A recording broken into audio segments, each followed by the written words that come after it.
My name is Dino Ramos, Cape Verdean American from right here in Central Falls, Rhode Island, owner of Duart Studios. All right, what got you into painting? I've been doing art ever since a little kid, man, 4 or 5 years old.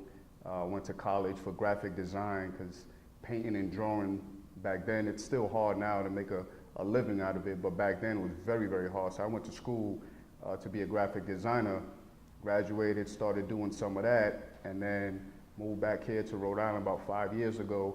Ran into a buddy, asked me to feature in one of his art shows. I started doing some paintings, fell in love, and the rest is history, man. Let go of the graphics. Amazing, amazing. All right. Now, you've done some amazing pieces, like that Joker with the Batman mask. Thank you, man. Come up with that concept, and how long did it take you? Oh, man. I put in some hours for that. As far as how that concept came about, so I always wanted to do a Batman piece, but different from anything that anybody has ever seen. So, of course, before I do any paintings, I do research. And I look at what's out there, what's not out there, and then the brain just starts to create, man. And it just came to my mind, man. You know, the Joker underneath the Batman mask, and that image came immediately. And I hit the studio, the basement at the time, and banged it out. It might have taken me at least like 15 hours to do it. Yeah, man. It was nice though. It was very fun. Yeah, that was a real amazing piece. Actually, I asked you a stupid question, but I want to ask you, what kind of style of painter are you? Because you're not an absolute, you can do abstract painting, and you also could do, like, you could draw something like the Batman, Joker face. Yeah. Yeah, so. Man, I try to ask myself that all the time. What style am I? But I haven't figured that out, man. Like, growing up as an illustrator, as a pencil illustrator, I was all about portraits. That was my thing. I never was really into comics and stuff like that.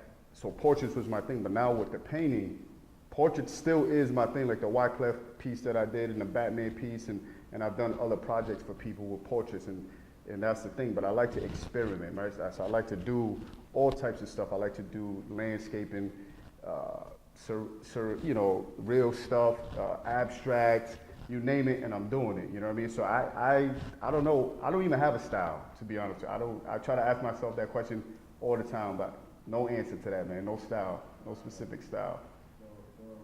All right, you did say that you do painting for celebrities, like that Wyclef thing. That was also amazing. Can you explain the magic that goes behind that? Like the hours of time to come up with an idea, because it's a whole different look. Yeah, man. So I was very fortunate to know a couple of Haitian artists, rappers and singers here in Rhode Island, and Wyclef happened to be performing here in Rhode Island. So they wanted a tribute and give him a piece saying thank you from them to him, from a Haitian brother to another Haitian brother, reached out to me and asked me if I could do a piece for them. I'm like, yes, let's do it.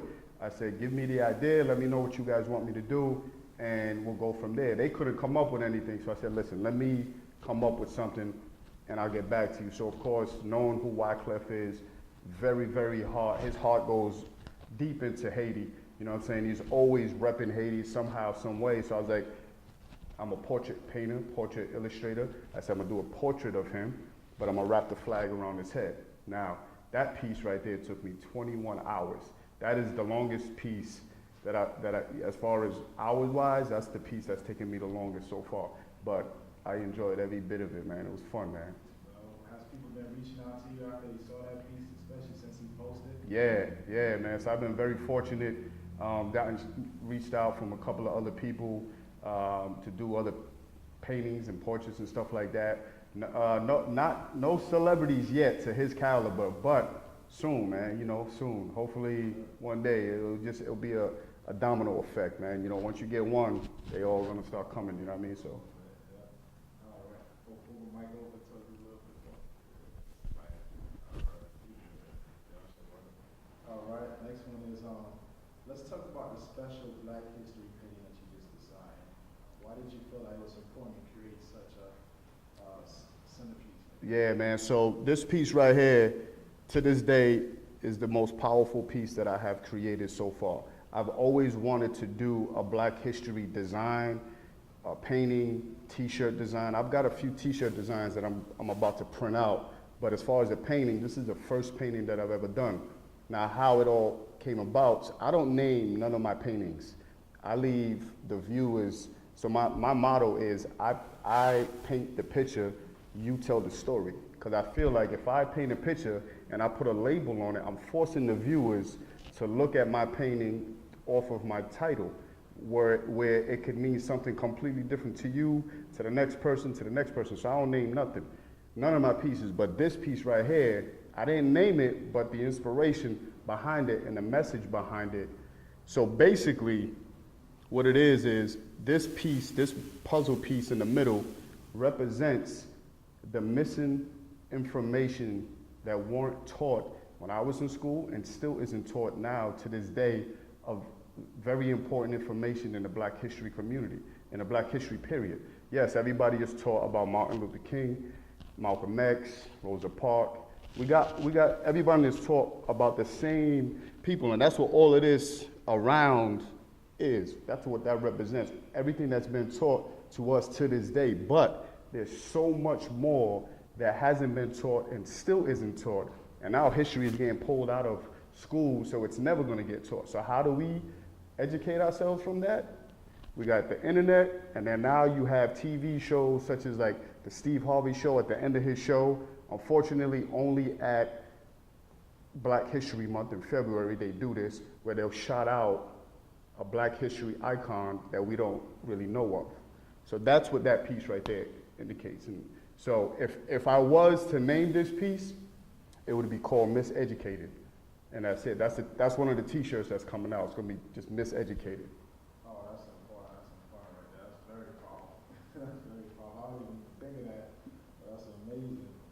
So let's talk about even like the Cape Verde heritage and history. Is that something also that influenced your artwork? Oh yeah, man, definitely. I've heard myself, so I could see that saying that. Definitely. That helps. Yeah, man, I love art from every country. You know what I mean? But art from a third world country, it just has so much passion behind it, and just the power, the message behind it all the time. You know what I mean? So I carry my culture 100% behind me. I'm 100% born here in Rhode Island, but the blood that runs through my veins is 100% Cape Verdean. So I am Cape Verdean and African descent. You know what I mean? So but not just African, like any other third world countries, the art is very, very important, no matter what type of art it is. I'm very strong when it comes to that, you know what I mean? Amazing. Now let's talk about the studio that you opened up, and what was the brainchild behind this, designing this studio right here? So it's funny, man, I came back to Rhode Island, like I said, 5 years ago, and that's when paint night was just discovered, like a few years before that. And people were coming up to me like, oh, you should open up one, you should open up one. And I was just like, it's not really my thing, but I'm good, thank you, I appreciate it, and I kept it moving. But then 2 years after that, I went to a paint night for my niece's birthday and went again for somebody else's party or something like that, and I was just sitting back and I started doing some homework, and then it was a no-brainer, man. Like it's an atmosphere where people get to relax and release some stress. It's very therapeutic. So me, I feel like I'm at home whenever I'm here in my studio. Excuse me, if I'm ever at home, in my studio at home, that's one thing. When I'm here at this studio, it's a whole nother thing. So I feel at ease, and I feel like a lot of people come here and they feel at ease too. Even the first timers, they'll say it. During the class, they'll be like, man, this is very relaxing. You know what I mean? So, and then I had a few art shows in different venues. So I said, you know, I'm gonna tackle it and put it all into one. I'm gonna get a venue, I'm gonna get a studio to where I can host paint night to educate people and little kids coming up on what art is and how you can succeed with art and have fun with art. Because for a long time, still to this day, some people look at artists and they're like, we got that title as a starving artist, because it's very hard, you know, to make a career out of art, you know what I mean? But if it's your passion, that's all that matters, you know what I mean? So that's what this studio is all about, showing people that art is life, man. So to me, I hashtag that all over the place. Art is life. Art is my life, you know what I mean? So that's what this studio is all about. And then I'll have my own art studios showcasing my art pieces here and there, and local artists as well that don't understand how great of a feeling that is to have your own art show where people come, you don't even have to sell one piece, but that feeling alone of your art being displayed and everybody coming in and out to view it, it's a humbling feeling, man. It's amazing. Especially, I like what you said too, like people go through a lot of stuff in life and how pain could be therapeutic. Is that something that we also put into this? Like when people come here, they have something to release their Yes, man. people carry a lot of hurt, they can't afford therapists, but is the pain is a way of escape? Yes, Does that help? yes, man. And like I said, I hear it every time I have a class, an event, a paint night. At least one person will always compliment on how stress-free they feel at the moment. They feel very relaxed, and that's like the number one thing to me. No, I don't expect people to leave here feeling like they're Picasso, you know what I mean? But the fact that they came here, enjoyed themselves, and at the same time was able to release a lot of stress or whatever the case may be off of their shoulders, then I succeeded, you know what I mean? So it's very, very therapeutic for sure. Right. So now, how's the reception been with the paint nights, the date night and stuff like that? Because I feel like that's something important because you can't always go into the clubs get played out, and then you also like going to the clubs get played out a little bit, and then you only can do so many restaurants. Correct. Movies, you can't talk during the movie. Is that something that people will come in here for like a reception? Yes, yes. So, you know, the paint nights target little kids, and it targets the grown women.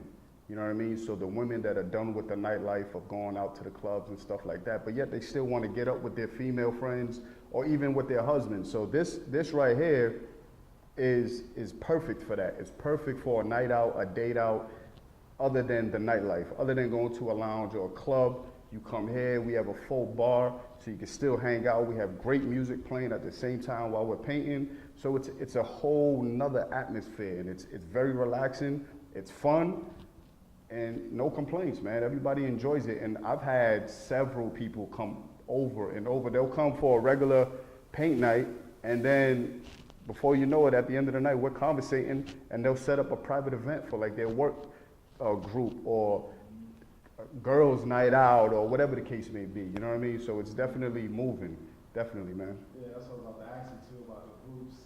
Like I know it's like a group of girls, a group of people, couples coming out together. Yes. And I think is that what the environment also brings?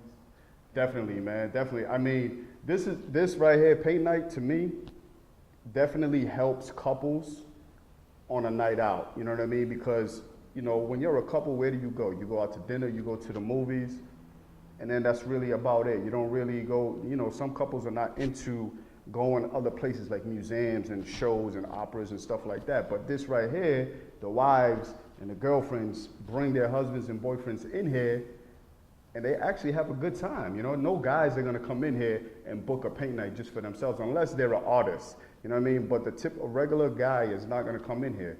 So if he gets dragged in here by his wife, but at the end of the night, he actually goes home and hangs up his painting, I succeeded and his wife succeeded. You know what I'm saying? So this is definitely a helper for couples. You know what I mean? Yeah, definitely. I see that too. And I think the important too is the creativity. Some people don't even know they have the creativity until they come in here. Exactly. Is that something that you also should show them too when you give them like directions to paint? Yes, because right in the beginning, I'll show them, I'll pick up the painting and I'll let them know, I'll remind them of the painting that we're gonna do. And then you hear the oohs and the ahs, like they don't know if they can do it, right? And I encourage all of them. I'm like, you'll be very surprised at the end of this class what you've done. I said, it's all about step by step. Art painting is all levels and layers and layers and layers. So if I'm here to show you how to put them layers together, by the end of the night, you're gonna be satisfied, and that's exactly what happens. So I make them take pictures of the process in between. Every once in a while, I'll be like, all right, right now is a good time to take a photo of your canvas. First they'll take a picture of the blank canvas, and then step by step, they'll take it so they see the process, and they'll appreciate themselves more. You know what I mean? Like I said, they're not gonna leave here thinking, oh, now I'm gonna become this big Picasso, I'm gonna start painting and stuff, but they enjoy it and they're gonna come home and hang it up. That's my biggest thing, you know what I mean? I want everybody to be satisfied with their painting enough to where they'll hang it up somewhere, you know what I mean? So.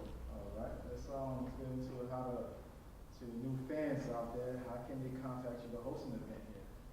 So we have multiple platforms, right? So our website is duartstudios.com, and it's spelled capital D-U, capital A-R-T, studios with an S.com. I'm on Instagram, Duart_studios, Facebook, Duart Studios RI. You can reach us at any of those platforms, reach out to us, and we can set up private events for you. All the information is on the website, but feel free to reach out and we will make it happen for you. All right, and just talking about the website, is that someplace too people go ahead and purchase your artwork? Because yeah, no, so my artwork is separate from the Duart Studios, right? So the artwork that I sell on the side is completely different. I do have an Instagram page for that, and it's called Duart, the same way, _designs. So that's where you'll find all of my side art pieces, such as these here, and everything that's even hung up in my art studio at Duart Studios. But if you need anything, you want any commission work done, or you want to request a portrait or anything like that, reach out to me at Duart_designs on Instagram. I'll get back to you as soon as possible, and then we'll make that happen for sure. all right, what's the hardest question of the night? Give you shout outs. Shout outs, man. Listen, I got to give this specific shout out, and I always do, to Arthur Ko. He is the gentleman, when I moved back to Rhode Island, who told me that I'm going to be featured in his art show. When he told me, he said, I heard that you're back in Rhode Island. I said, I am. He said, I'm having an art show and I want you to feature in it. And I said, Arthur, I'm an illustrator. I'm not a painter. He said, if you could draw, you could paint. So he challenged me. I took on the challenge. I started painting. I fell in love. And here I am 5 years later with my art studio, moving forward, not doing graphics no more, not drawing as much anymore, just strictly painting. So my first shout out goes to Arthur Ko, amazing human being. If it wasn't for him, I probably wouldn't be right here right now.